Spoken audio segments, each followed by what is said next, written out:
I still remember the exact moment I realized I was hunting something that wasn't entirely human. Not in the literal sense, but in every way that mattered. It was 1987, and I was sitting in the basement of the FBI's Behavioral Science Unit in Quantico, staring at crime scene photographs that made 20-year veterans vomit. My name is Robert Chen, and I was the lead profiler assigned to a case that would haunt me for the rest of my life.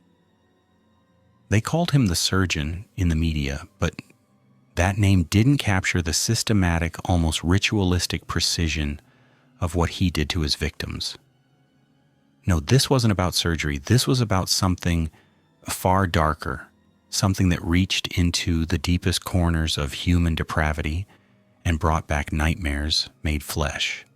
The first victim was discovered on a Tuesday morning in rural Pennsylvania. A jogger's golden retriever had pulled away from its leash and bounded into the woods, barking frantically at something hanging from an old oak tree. What that jogger saw would put her in therapy for the next decade. The victim, a 23-year-old graduate student named Patricia Morrison, had been displayed like a grotesque art installation. Her body bore marks that suggested she'd been kept alive for days, maybe weeks. The medical examiner's report used words like systematically and methodically. So many times it read like a technical manual for torture. But here's what made my blood run cold. There was a note, not written but carved into the tree bark beside her. 3 words that would become his signature. I'm just beginning. If you're still watching this, you need to see it through to the end. What I'm about to tell you changed everything we thought we knew about serial killers. Hit that subscribe button right now. You owe it to yourself to understand the monsters that walk among us. Share this with someone brave enough to handle the truth. They need to know. When I first joined the FBI's Behavioral Science Unit in 1984, I thought I understood evil. I'd studied Ted Bundy's charm, Ed Kemper's intelligence, John Wayne Gacy's double life. I'd read every case file, absorbed every interview, learned the patterns that supposedly made these killers tick. I was young, ambitious, and certain that human behavior, no matter how aberrant, could be quantified, predicted, and ultimately understood. The academy had taught me about organized versus disorganized offenders, about cooling off periods and escalation patterns, about the psychopathy checklist and criminal psychology. I had a master's degree from Georgetown and commendations from my superiors. I thought I was ready. I wasn't. The call came through on a Wednesday evening. I was finishing up a report on an unrelated arson case when my supervisor, Margaret Hayes, appeared in my doorway. Margaret was a formidable woman, a pioneer who'd fought her way through the Bureau's glass ceiling, using nothing but competence and an intimidating work ethic. I'd never seen her look shaken until that moment.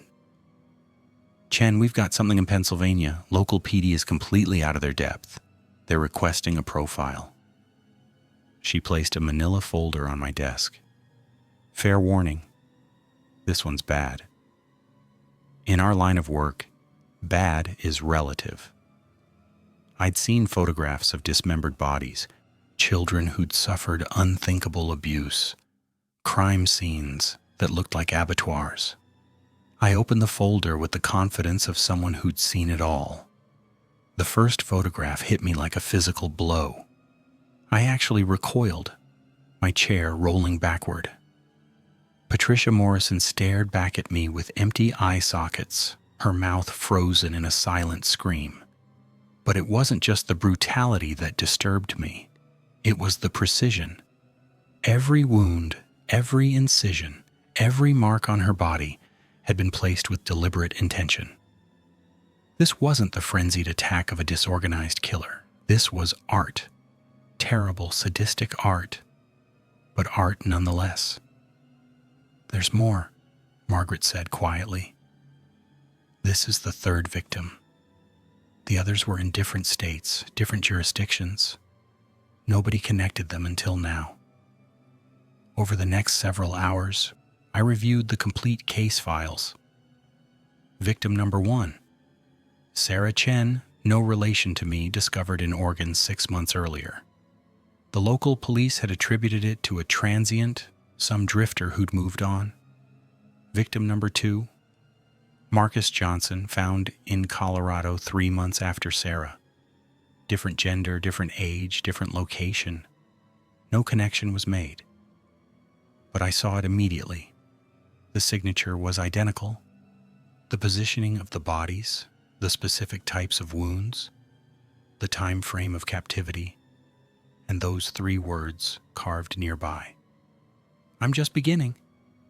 What the local departments hadn't realized was that they were dealing with someone who was crossing state lines deliberately, someone who understood jurisdictional boundaries and used them as camouflage.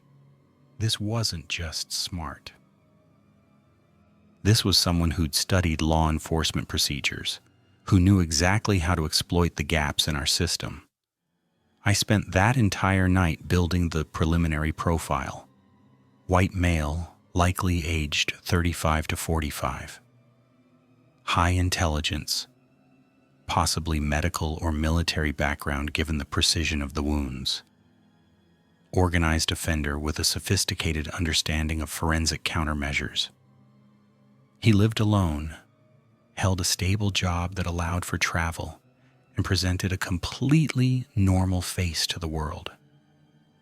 He was careful, patient, and utterly without empathy.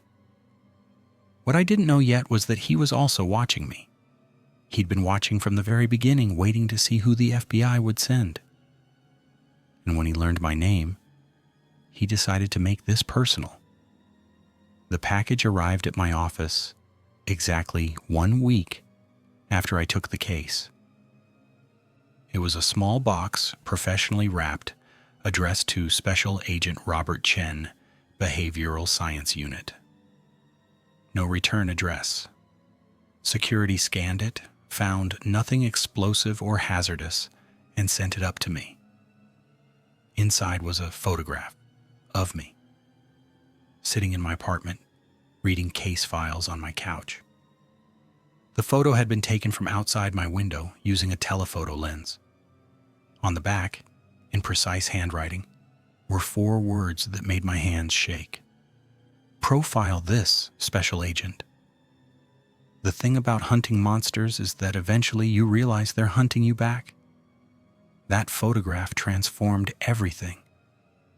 This wasn't just another case anymore.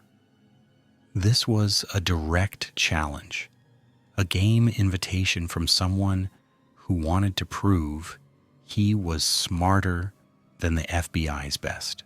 And I'll be honest with you, part of me was terrified, but another part, a part I'm not entirely proud of, was exhilarated. Because for the first time since joining the Bureau, I was facing an adversary who was actually worthy of the hunt. Margaret immediately assigned a protection detail to my apartment. 2 agents, rotating shifts, watching for any suspicious activity. We traced the package, but of course, it had been sent through a remailing service. Paid for in cash, untraceable. The photograph itself yielded no fingerprints, no DNA, nothing useful. He'd been careful as expected, but he'd also made his first mistake. By contacting me directly, he'd revealed something crucial about his psychology. This wasn't just about killing anymore. This was about recognition, validation, and intellectual challenge. He wanted to be seen, understood, and appreciated for his work. And that need, that fundamentally human craving for acknowledgement, would eventually be his downfall. I dove deeper into the victim profiles, looking for the connection I'd missed. Sarah Chen had been a librarian in Portland. Marcus Johnson was a high school teacher in Denver. Patricia Morrison was a graduate student in psychology. Different professions, different cities. But there had to be a link. Serial killers don't choose victims randomly, not organized ones. There's always a pattern, even if it's only visible to the killer.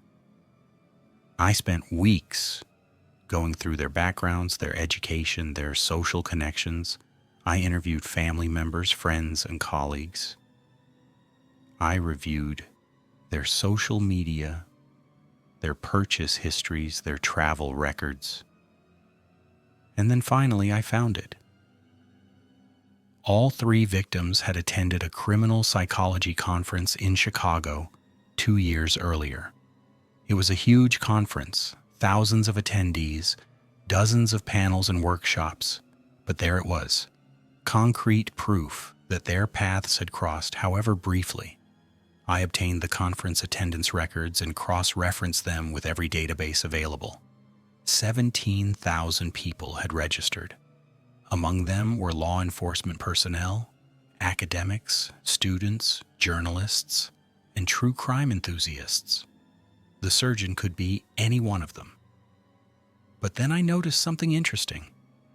One of the workshop panels was titled, "Inside the Mind of Serial Killers, an FBI Perspective," and the presenter was a retired FBI profiler named James Whitmore. I knew Whitmore by reputation. He'd worked some of the Bureau's most famous cases in the 70s and 80s before retiring in 1985. I called him immediately.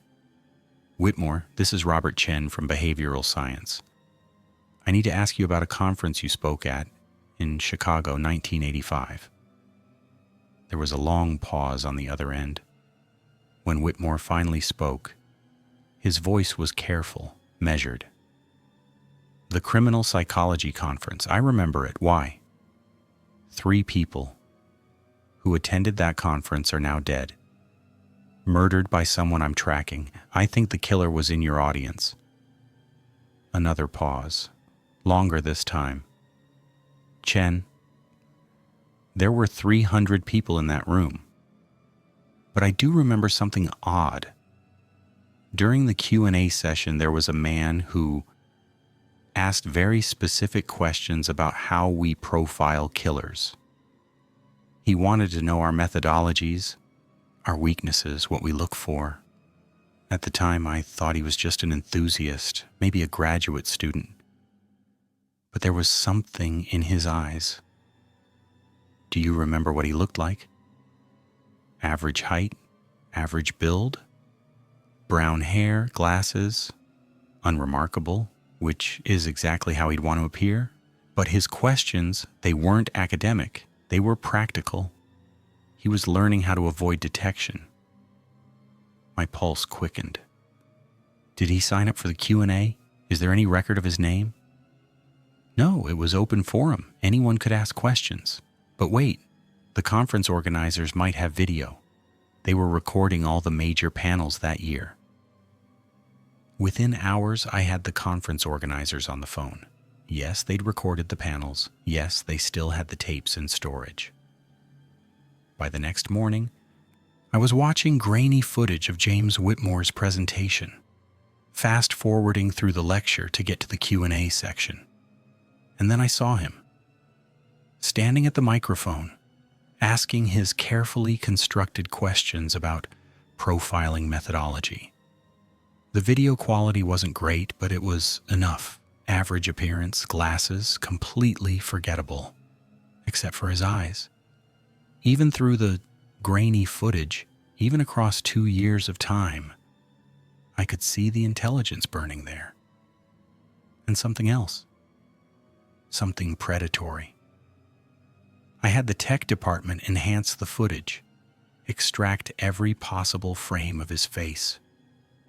We ran it through facial recognition, cross-referenced it with the conference attendance list, and began the painstaking process of identifying every man who fit the general description. That's when the second package arrived. This one contained another photograph. Not of me this time, but of my sister, Linda. She was shopping at her local grocery store in Seattle, completely unaware that someone was watching her, photographing her, marking her. The message on the back was simple. You're getting warmer, Robert. But are you fast enough? The fear that gripped me in that moment was unlike anything I'd experienced. This wasn't about me anymore. He'd brought my family into this, crossed a line that transformed professional into personal. I called Linda immediately, told her to pack a bag, told her the Bureau was sending agents to bring her to a safe location. She didn't argue. She could hear the terror in my voice. Margaret found me in my office an hour later, staring at the photograph with my hands clenched into fists. Chen, you need to step back from this case. He's targeting you now. We'll bring in another profiler. No! My voice came out harder than intended. That's exactly what he wants. He wants us to change tactics to show that he can manipulate our behavior. We keep going. Robert, he made a mistake, Margaret. He revealed that he's monitoring the investigation closely enough to know we're making progress. That means he's either law enforcement or he has access to law enforcement channels. We've narrowed the field. She studied me for a long moment, then nodded slowly. Okay. But your sister stays in protective custody until this is over. And if he makes one more move toward your family, I'm pulling you. Understood? I understood. But I also understood something else. The surgeon had just revealed his greatest weakness. His need to be the smartest person in the room. His compulsion to engage with the investigation. His desire to prove his superiority. These were vulnerabilities, and I was going to exploit every single one of them. Over the next 3 weeks, I worked 20-hour days. I interviewed every person we could identify from that conference who fit the basic profile. I reviewed personnel records from every law enforcement agency in the regions where victims had been found. I constructed timelines, mapped travel patterns, and built a database of potential suspects. And then, on a Friday evening in late November, I found him. His name was Dr. Michael Reeves, and he'd been hiding in plain sight the entire time. He was a forensic consultant who worked with multiple police departments across the country, teaching courses on crime scene investigation and evidence collection. He'd attended Whitmore's presentation under his real name, but he'd never appeared on our radar because he was one of us, an expert who helped law enforcement solve crimes. The perfect disguise for a serial killer. He knew our methods because he taught them. He understood forensic countermeasures because he was a forensic expert. He could travel freely between jurisdictions because his job required it. And he had access to law enforcement databases, which explained how he'd been monitoring our investigation. I pulled his employment records, his travel history, his financial records. Every victim had been murdered within 72 hours of Reeves conducting a training session in that region. The correlations were undeniable. But correlation isn't proof, and I needed evidence that would hold up in court. We couldn't just arrest him based on circumstantial connections. We needed physical evidence, testimony, something concrete. And I knew exactly how to get it. I was going to give him what he wanted. A worthy opponent. The plan was risky, probably violated half a dozen bureau protocols, and required me to put myself in direct danger. Margaret hated it. My colleagues thought I was losing objectivity. But I knew the surgeon's psychology better than anyone. He craved intellectual validation, the recognition that he was special, unique, superior. And I was going to use that craving to draw him out. I leaked information to the press, carefully controlled information that made it clear we'd identified a pattern but hadn't yet identified a suspect. I gave interviews describing the killer's sophistication, his intelligence, his unprecedented ability to evade detection. I called him possibly the most brilliant criminal mind I'd ever encountered. Every word was calculated to feed his ego, to make him believe that I was obsessed with him, that I saw him as something special. And then I did something that made Margaret threaten to remove me from the case. I published an article in a law enforcement journal detailing my profile of the surgeon. I described his background, his motivations, his psychology. I was deliberately detailed, showing him that I understood him, that I saw past his disguise to the real person underneath. The article included one crucial element. I was wrong about one detail. Deliberately, obviously wrong. I claimed that the surgeon had likely suffered childhood trauma involving medical procedures, which drove his methodical approach to torture. This was plausible enough to be believable, but incorrect. And I knew that someone as narcissistic as Reeves wouldn't be able to resist correcting me. 3 days after the article published, another package arrived. This one contained a 5-page letter, single-spaced, detailing exactly where I'd gone wrong in my profile. It was condescending, mocking, and incredibly revealing. He explained his true motivations, corrected my misunderstandings, and demonstrated a level of narcissism that confirmed everything I'd suspected. More importantly, the letter contained physical evidence, paper fiber ink composition, trace epithelial cells from where he'd sealed the envelope. We had DNA. We ran the DNA through every database available, no matches. Reeves had never been arrested, never been in the military, never submitted DNA for any official purpose. But we had his employment records, which included the address of his consulting office. We obtained a warrant, not to arrest him, but to collect evidence for an unrelated case he'd worked on, a clever legal maneuver that gave us access to his workspace.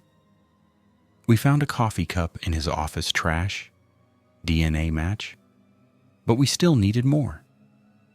DNA placed him as the letter writer, but a good defense attorney could argue that simply writing to the FBI didn't make him a killer. We needed physical evidence connecting him to the victims, to the crime scenes, to the murders themselves. That's when I made the decision that would either end my career or solve the case. I was going to meet him face to face. I sent a letter to his office, addressed to Dr. Michael Reeves, requesting a consultation on an ongoing investigation into serial homicide. I explained that the Bureau was seeking expert analysis of crime scene evidence, and that his name had been highly recommended. The letter was professional, courteous, and gave no indication that he was a suspect. The response came within days. Dr. Reeves would be delighted to consult with the FBI. He suggested we meet at his private residence in Maryland, where he had a more comprehensive library and could provide more thorough analysis. The arrogance was breathtaking. He was inviting me into his home, confident that I had no idea who he really was. Margaret assembled a tactical team. We obtained warrants for electronic surveillance, placed agents in positions around his property, and wired me with recording equipment sensitive enough to pick up a whisper. The plan was simple. Get him talking. Get him to reveal something incriminating, and have SWAT ready to move in the moment we had enough for an arrest. I drove to his house on a cold December morning.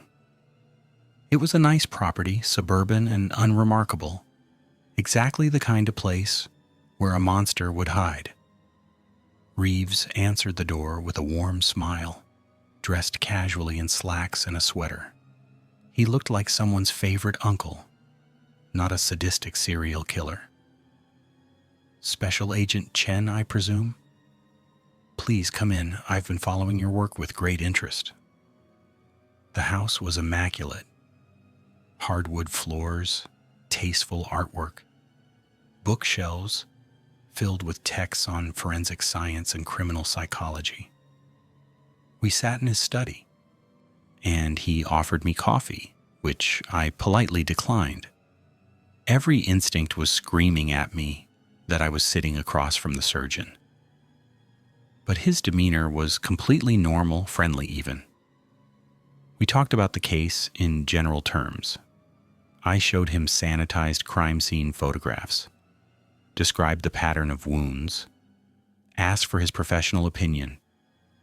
He analyzed everything with clinical precision, offering insights that were actually quite valuable. For nearly an hour, he played the role of helpful consultant perfectly. Then I asked the question I'd been building toward. In your experience, doctor, what kind of person could inflict this level of suffering? What psychology drives someone to be this methodical in causing pain? His expression didn't change, but something shifted in his eyes. A spark of something dark and eager. That's a fascinating question, Agent Chen. Most people assume that extreme violence stems from lack of control, from overwhelming emotion. But the truly interesting cases are the opposite. They're about absolute control, about the systematic exploration of human limits. You sound almost admiring. I'm simply being objective. To truly understand these minds, we can't approach them with conventional morality. We have to recognize that some people operate on an entirely different level of consciousness. They see possibilities that ordinary minds can't even conceive. I leaned forward slightly. And how would you profile someone like our unsub? He smiled then, and it was the first time I saw the monster beneath the mask. I'd say he's someone exceptional. Someone who spent years studying human behavior, understanding pain responses, learning the precise mechanisms of suffering. This isn't random violence, it's research. Each victim teaches him something new about human endurance, about the breaking points of body and mind. That's a very specific analysis. Well, I've given it considerable thought. He stood up, walked to his bookshelf, and pulled down a leather-bound journal. In fact, I've been documenting my theories on this case. Would you like to see? Every nerve in my body was screaming danger, but I kept my voice steady. Please. He opened the journal and handed it to me. What I saw made my blood run cold. It was a detailed account of each murder. Sketches of the victims, notes on their responses to different stimuli, observations about pain thresholds and psychological breaking points. It was comprehensive, clinical, and utterly damning. This is, I couldn't finish the sentence. Remarkable, isn't it? His voice had changed now, dropping the friendly consultant persona entirely. You've been hunting me for months, Robert, and here you are, sitting in my home, finally understanding what you're dealing with. Did you really think I didn't know who you were? That I didn't recognize the game we've been playing? I slowly reached for my weapon, but he was faster. The gun he'd been concealing appeared in his hand, pointed directly at my chest. Please don't insult either of us by going for your service weapon. I know you're wired.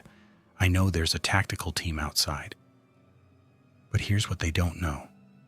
This entire room is rigged with enough explosives to take out everyone within a 100-foot radius.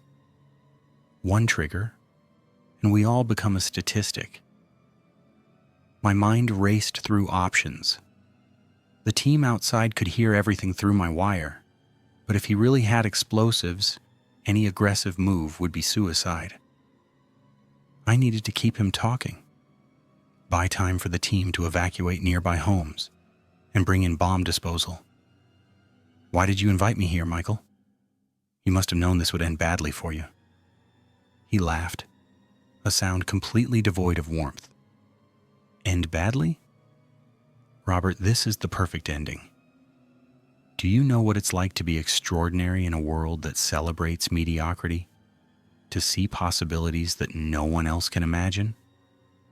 I've spent years perfecting my craft, and you're the first person who's even come close to understanding it. Understanding doesn't mean approval, no, but it means recognition. You see me, Robert, really see me. Not the disguise, not the consultant persona, but who I truly am. That's more than most people ever get. And now we're here, at the culmination of our game. You've won, in a sense. You found me, but I win too, because I'm going to be remembered.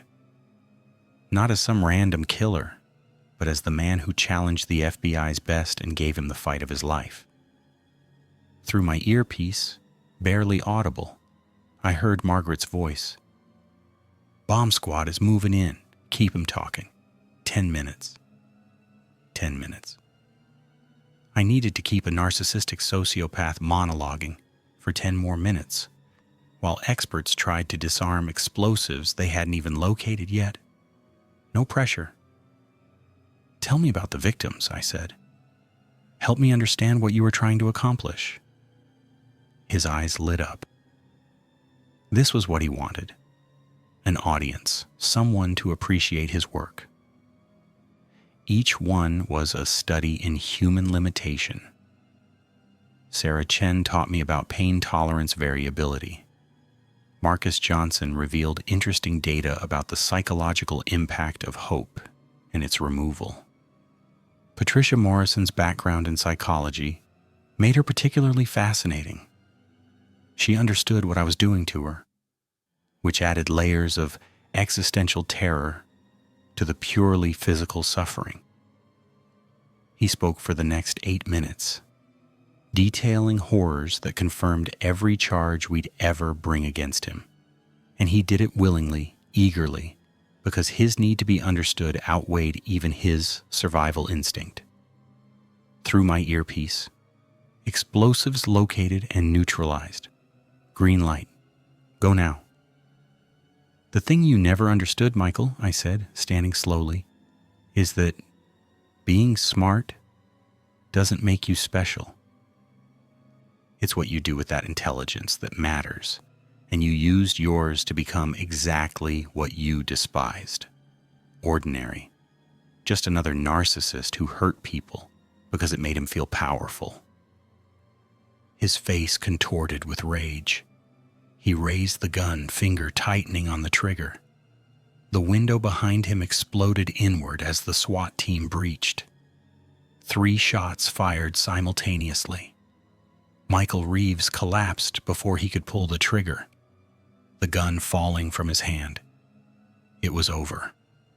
The aftermath of Michael Reeves's capture was both triumphant and deeply troubling. We found his kill room in the basement, a soundproofed chamber equipped with surgical tools, restraints, and recording equipment. He documented everything. Hundreds of hours of footage that would serve as evidence, but that no human being should ever have to watch.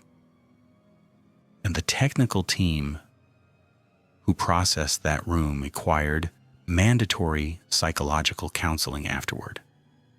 In total, we connected Reeves to 17 murders across 8 states over a span of 6 years. There may have been more, He hinted at early experiments during interrogation, but never provided concrete details. Some mysteries, I suppose, die with their creators. The trial was a media circus. Reeves's defense team tried arguing diminished capacity, temporary insanity, even entrapment. None of it worked. The journal I'd seen in his study, the recordings from our meeting, and the physical evidence from his home built an absolutely airtight case. The jury deliberated for less than 3 hours before returning guilty verdicts on all counts. 17 consecutive life sentences without possibility of parole. I attended every day of the trial, sat in the gallery, and watched as victim after victim's family members gave impact statements. Watched as some of them collapsed in grief while describing the people they'd lost. And I watched Reeves looking for any sign of remorse, any indication that some part of him recognized the enormity of what he'd done. Nothing. He sat there with the same clinical detachment he'd displayed in his study, observing the proceedings like they were happening to someone else. Even when the judge read the sentence, his expression barely changed. The only moment I saw genuine emotion was when they led him away in chains. He looked directly at me and smiled. Not a warm smile, but one of satisfaction. He'd gotten what he wanted. Immortality through infamy. The Bureau offered me commendations, promotions, and opportunities to teach at the academy. I turned down most of them. The truth is, the case had changed me in ways I'm still unpacking years later. I'd spent months inside the mind of a monster, and you don't do that without bringing some of the darkness back with you. Now let me ask you something, and I want you to really think about this. How many Michael Reeves are out there right now, walking among us, wearing masks of normalcy while planning their next move? What would you do if you recognized the signs? Would you speak up? Or would you tell yourself it's probably nothing? Leave your thoughts in the comments below. Your perspective might save someone's life. I took a 6-month leave of absence after the trial. Spent time with Linda, who'd been understandably traumatized by having a serial killer photographing her daily activities. We grew closer during that period, both of us processing our trauma in our own ways. She eventually moved to a different city, changed her name, and started over. I don't blame her for wanting distance from the whole experience. During my leave, I received hundreds of letters. Most were from true crime enthusiasts, people fascinated by the case who wanted insider details. Some were from other victims of violent crime, thanking me for bringing Reeves to justice. A handful were from disturbed individuals who claimed to be the next surgeon and threatened to finish Reeves's work.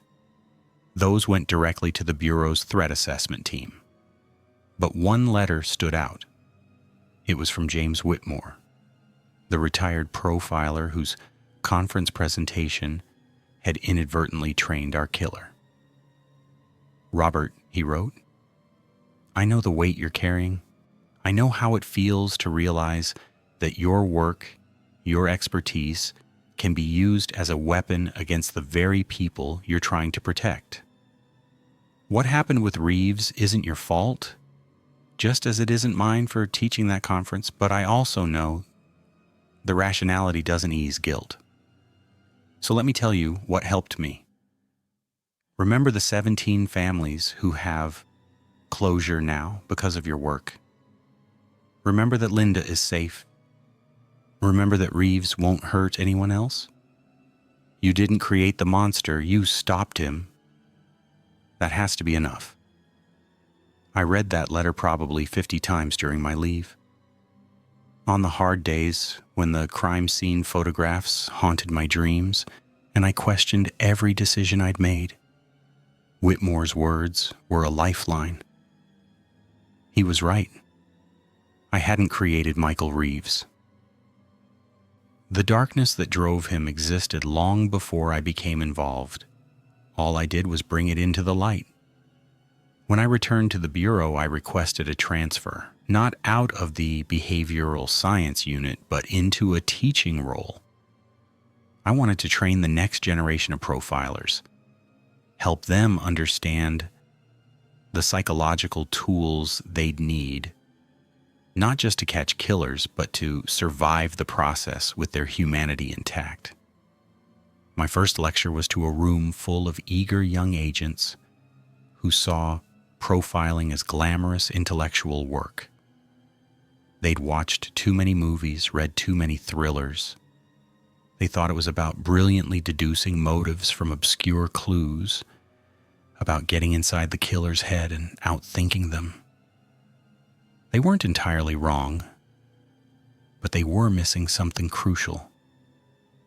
Before we begin, I told them, I need you to understand something. This work will cost you. It will cost you sleep, relationships, peace of mind. You will see things that can't be unseen. Learn things about human nature that you wish you didn't know. You will carry pieces of every case with you for the rest of your life. Some of you will burn out. Some will develop PTSD. Some will lose faith in humanity entirely. But for those who persist, who learn to carry the weight without being crushed by it, you will save lives. You will bring monsters to justice. You will give victims' families closure. And sometimes on the good days, that will be enough. I taught at Quantico for the next 3 years, training agents while still consulting on active cases.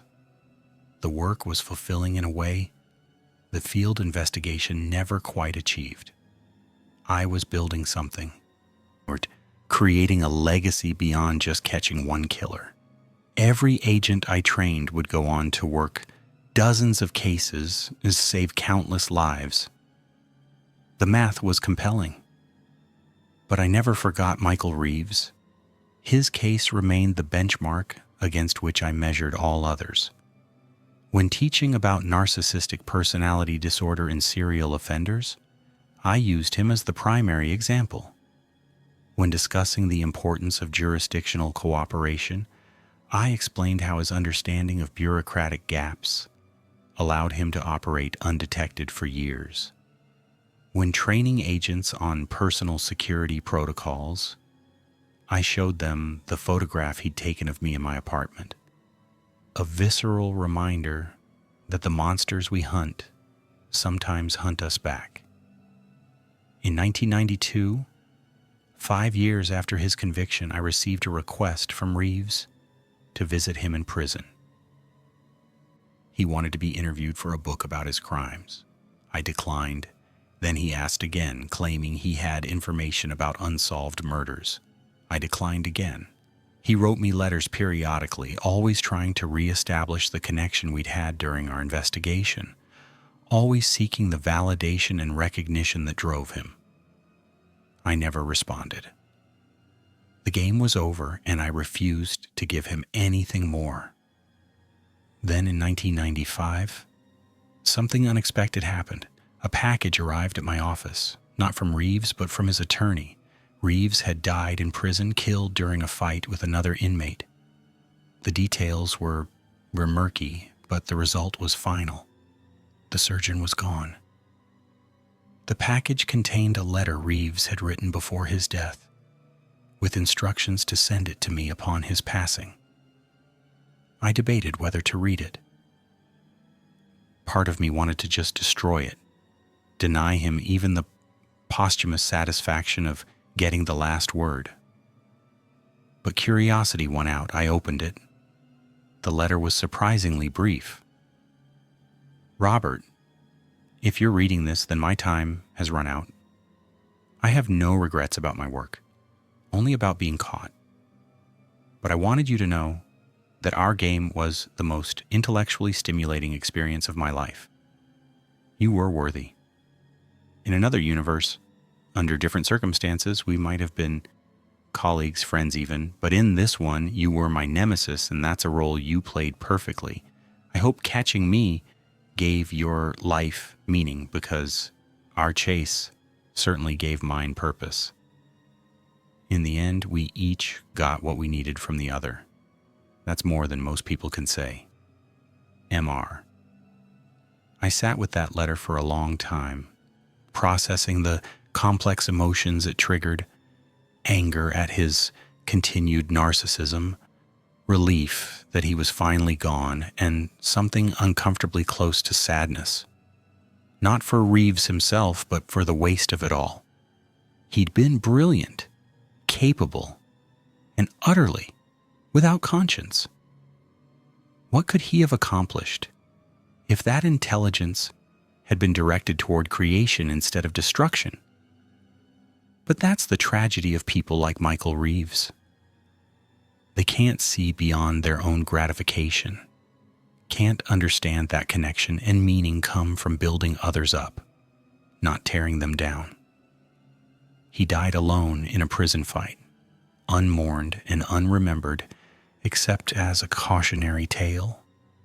All his intelligence, all his planning, all his research, it amounted to nothing but suffering. I destroyed the letter after reading it, burned it in my office trash can, and scattered the ashes. Whatever meaning Reeves thought our relationship had, whatever validation he sought, I wouldn't give him. He was gone. His victims could rest easier, knowing he'd never hurt anyone again, and the world was measurably better for his absence. That's the real ending to his story. Not the dramatic confrontation or the trial, but the quiet deletion of his existence from the world. Evil doesn't deserve immortality, even in memory. The years after Reeves's death were quieter. I continued teaching, consulting on cases that presented unusual challenges, and slowly rebuilding the parts of my life that had been consumed by the hunt. I started dating again, eventually met a woman named Claire, who worked as a victim advocate. She understood the work, or understood the psychological weight I carried, and didn't try to fix me. We got married in 1997, small ceremony, just family and close friends. Linda came to the wedding. It was the first time I'd seen her genuinely happy since before the Reeves case. She'd built a new life, become a teacher, even started dating someone. We didn't talk about those months much. Both of us preferred to leave that chapter closed. But there was understanding between us. We'd survived something terrible, and that shared experience bonded us in ways that transcended normal sibling relationships. My career at the Bureau continued successfully. I consulted on several high-profile cases, helped train hundreds of agents, and even testified before Congress about the need for better interstate law enforcement cooperation. And the lessons learned from tracking Reeves had applications far beyond just serial homicide cases. But the real victory, the real revenge against what Reeves represented, was much simpler. I lived well. I built relationships, found love, experienced joy, and contributed positively to the world. Everything Reeves was incapable of experiencing, I embraced fully. That's how you defeat darkness, not by destroying it, which often destroys you in the process, but by living so fully in the light that shadows can't reach you. I retired from the FBI in 2005 after 21 years of service. By then, the Behavioral Science Unit had evolved into the Behavioral Analysis Unit. Profiling had become more sophisticated, and a new generation of agents was carrying the work forward. My contribution was done. Claire and I moved to Montana, bought a small house near the mountains. and I finally allowed myself to decompress from decades of living inside other people's nightmares. I started painting, something I hadn't done since college. Landscapes mostly, bright colors and open spaces, the opposite of the dark, confined spaces where Reeves had worked. I also started writing, not about Reeves specifically, but about the psychology of investigation, about trauma and recovery, about finding meaning in work that exposes you to humanity's worst impulses. The book was published in 2007 and became required reading at the FBI Academy. I was proud of that, turning my experience into something that could help others navigate similar challenges. Life became normal, gloriously, peacefully normal. Coffee on the porch in the morning, hikes in the afternoon, quiet evenings with Claire discussing everything except serial killers and crime scenes. I was happy, genuinely, thoroughly happy in a way I hadn't known was possible during those years of hunting monsters. Then, in 2010, I received a phone call from Margaret Hayes. She'd retired several years earlier, but still maintained contacts throughout the Bureau. Her voice was troubled. "Robert, I need to tell you something. We've arrested someone in Oregon, multiple homicides, similar MO to the Reeves case. Surgical precision, extended captivity periods, and..." She paused. "There were carved messages at the crime scenes. The work continues." My blood ran cold. "That's impossible. Reeves is dead. I attended his funeral. We know. But this killer is using his methodology, his signatures.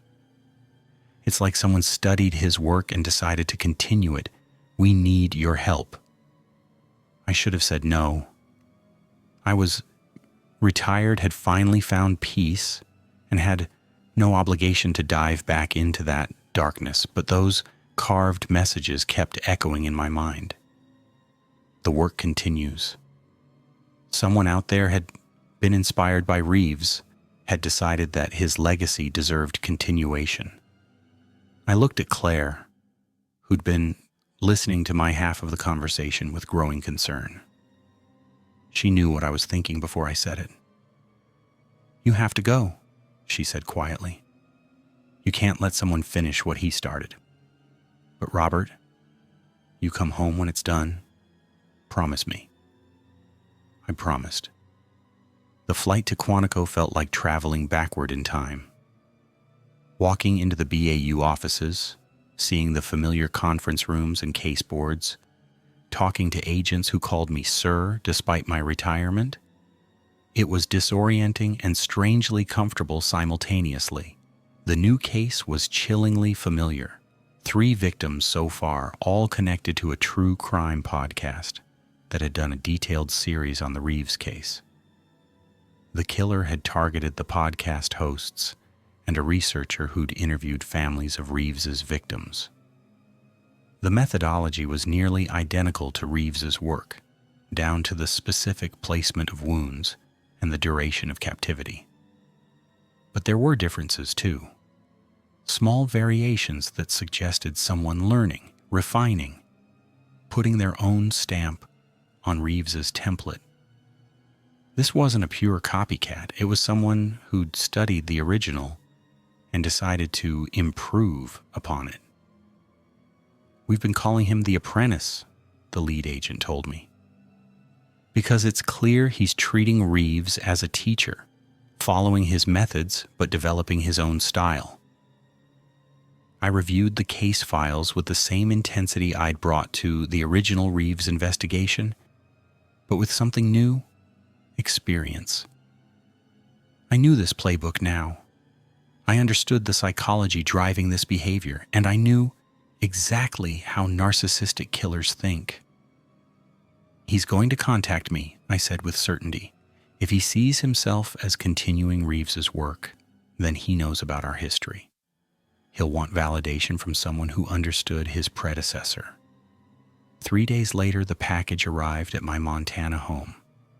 Claire called me immediately, and I instructed her to leave the house and call local law enforcement. The package was cleared by the bomb squad, then overnight to Quantico. Inside was a letter, typed rather than handwritten, carefully anonymous. Dear Mr. Chen, I hope this letter finds you well in retirement. I've studied your work on the Reeves case extensively and must commend you on your persistence. However, I believe you fundamentally misunderstood what Dr. Reeves was trying to accomplish. He wasn't a monster. He was a researcher pushing the boundaries of human understanding. His work was cut short before he could complete his experiments, so I've taken up the mantle. Unlike Dr. Reeves, I won't make the mistake of engaging with law enforcement. I won't play games or seek recognition. I'm simply continuing necessary research. But I wanted you to know, your opponent this time is better prepared than the last one. You're welcome to try to stop me, but I think you'll find I've learned from his mistakes. Respectfully, a student of human nature. The arrogance was familiar, but the claimed lack of need for recognition was different. Reeves couldn't help but engage, couldn't resist the intellectual game. This killer claimed to be immune to that weakness. But I knew better. The very act of sending the letter contradicted his claims. He wanted me to know about him, wanted to establish himself as distinct from and superior to Reeves. That need was his vulnerability. I crafted a response, working with the BAU team to ensure every word served a strategic purpose. We published an open letter in several major newspapers, knowing he'd be monitoring media coverage. To the individual claiming to continue Dr. Reeves's work, you've made a fundamental error in your understanding of both him and his methods. Michael Reeves wasn't conducting research. He was feeding a psychological compulsion he couldn't control. His work, as you call it, was simply narcissistic violence dressed up in intellectual pretense. By positioning yourself as his student, you've revealed that you suffer the same need for external validation, the same inability to find meaning except through others' suffering. You're not better prepared than he was. You're exactly the same. And just like him, you'll be caught, imprisoned, and forgotten. Your research will amount to nothing but pain for innocent people and a life sentence for yourself. If you truly believed in the value of your work, you wouldn't need to tell me about it. The fact that you did means you're already lost. Robert Chen. It was harsh, dismissive, and calculated to enrage someone with narcissistic tendencies. We published it and waited. The response came within 48 hours. Not a letter this time, but a crime scene. A fourth victim, killed with even more brutal precision than the previous three, and carved into the wall beside the body. I am not lost. You are. But he'd made a mistake in his rage. The victim was killed in a location that required specific access credentials, a university research facility where the victim worked night shifts as a security guard. The killer would have needed either legitimate access or sophisticated knowledge of the security system to get in undetected. We pulled records of everyone with access to that building, cross-referenced them with connections to the True Crime podcast, with people who'd attended conferences or events related to the Reeves case, with individuals who had medical or forensic training. The list narrowed quickly. And then I saw a name that made everything click into place. Daniel Hayes. No relation to Margaret Hayes, but the coincidence of the last name was what caught my attention. Daniel Hayes was a graduate student in forensic psychology who'd written his master's thesis on the Reeves case. He'd requested interviews with multiple people involved in the investigation, including me, though I'd declined. He'd attended conferences, appeared on true crime podcasts, and established himself as an expert on the case. His university affiliation gave him access to the research facility where the fourth victim was killed. His academic credentials provided cover for unusual research interests. And his thesis had included detailed analysis of what Reeves could have done differently to avoid capture. We had our suspect. But unlike with Reeves, we didn't have physical evidence yet. We needed to connect Hayes directly to the crimes, and we needed to do it before he killed again. The pattern suggested he was escalating, with decreasing time between murders. We had maybe a week before he selected another victim. I suggested a different approach this time. Instead of confronting him directly, we'd surveil him, document his movements, and catch him in the act of stalking his next victim. It was riskier. We'd have to let him get close to potential targets, but it would give us ironclad evidence and potentially save us from a lengthy trial. For 6 days, a rotating team of agents tracked Daniel Hayes' every movement. He went to classes, worked in the library, lived a seemingly normal graduate student existence. But on the 7th day, he broke pattern. Left campus in the evening, drove to a residential neighborhood, and parked across the street from a house where a woman lived alone, a journalist who'd written extensively about the Reeves case. We watched as he sat in his car for 3 hours, photographing the house, documenting the woman's movements visible through windows. When he finally started his car and began to drive away, we moved in. 3 unmarked vehicles boxed him in. Agents emerged with weapons drawn, and Daniel Hayes was placed under arrest before he could even process what was happening. The search of his apartment revealed everything we needed: detailed plans for future abductions, recordings of his previous victims, surgical tools, and a journal that made Reeves's documentation look amateurish by comparison. Hayes had been meticulous, systematic, and absolutely convinced of the value of his research. During interrogation, he showed none of Reeves's charisma or charm. He was cold, clinical, and genuinely confused about why we didn't understand the importance of his work. When I sat across from him in the interview room, he looked at me not with the competitive respect Reeves had shown, but with disappointment. "You were supposed to understand," he said. "You were the one person who truly knew what Dr. Reeves was trying to accomplish. But you're just like everyone else, unable to see past conventional morality to the greater implications of the work." There are no greater implications, Daniel. There's just you, hurting people because it makes you feel important. That's all it's ever been. His expression flickered with rage, the same rage that had driven him to kill the 4th victim in response to my letter. "You're wrong. History will vindicate this research. People will understand." "No, they won't. You'll be a footnote to a footnote, remembered only as the person pathetic enough to worship a serial killer. That's your legacy." I stood and walked out. There was nothing more to say. Unlike with Reeves, I felt no complex emotions about Hayes.